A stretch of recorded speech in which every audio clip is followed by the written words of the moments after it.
সঙ্গ দোষে লোহা বাসে বা সঙ্গ দেখে লোক চেনা যায়, এটা প্রবাদ বাক্য হচ্ছে a man is known by the dash he keeps. যে ব্যক্তি বা যে ছাত্র এই প্রবাদ বাক্যটির ইংরেজি সঠিকভাবে মুখস্থ করছে সে এটা সঠিকভাবে অ্যান্সার করতে পারবে। যেহেতু a man is known by the dash by the পর্যন্ত দেওয়া আছে, বাকিটা যদি তার মুখস্থ থাকে সে বলতে পারবে কোম্পানি হি কিপস। তাহলে কোম্পানি যেখানে আছে সেটাই সঠিক হবে। এখানে কতে আছে ওয়ার্ড সঠিক নয়, ক্ষতে আছে কোম্পানি এটা সঠিক, গতে কন্ট্রিবিউশন সঠিক নয়, ঘতে রিলেটিভস এটাও সঠিক নয়, সঠিক হবে খ। Thank you. A dash in time saves 9, সময়ের 1 ফোর ও সময়ের 10 ফোর। এই প্রবাদ বাক্য যার মুখস্থ আছে সে এটার সঠিক উত্তর সহজেই করতে পারবে।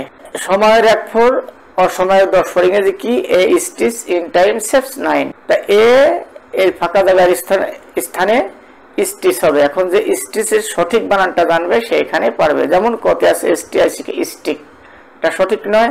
ক্ষতে আছে STRICT স্ট্রিক্ট, এটাও সঠিক নয়। গতে আছে STITIC স্টিচ, এটাও সঠিক নয়। ঘতে আছে STITCH স্টিচ, এটা সঠিক হবে। অতএব প্রবাদ বাক্য এবং সঠিক বানান যে সঠিক ওয়ার আর নোস হোয়ার ড্যাশ, যার ব্যথা সেই বোঝে বা যার জ্বালা সেই বোঝে, এই প্রবাদ বাক্যটির ইংরেজি হচ্ছে ওয়ার আর নোস হোয়ার দি শু পিন্সেস।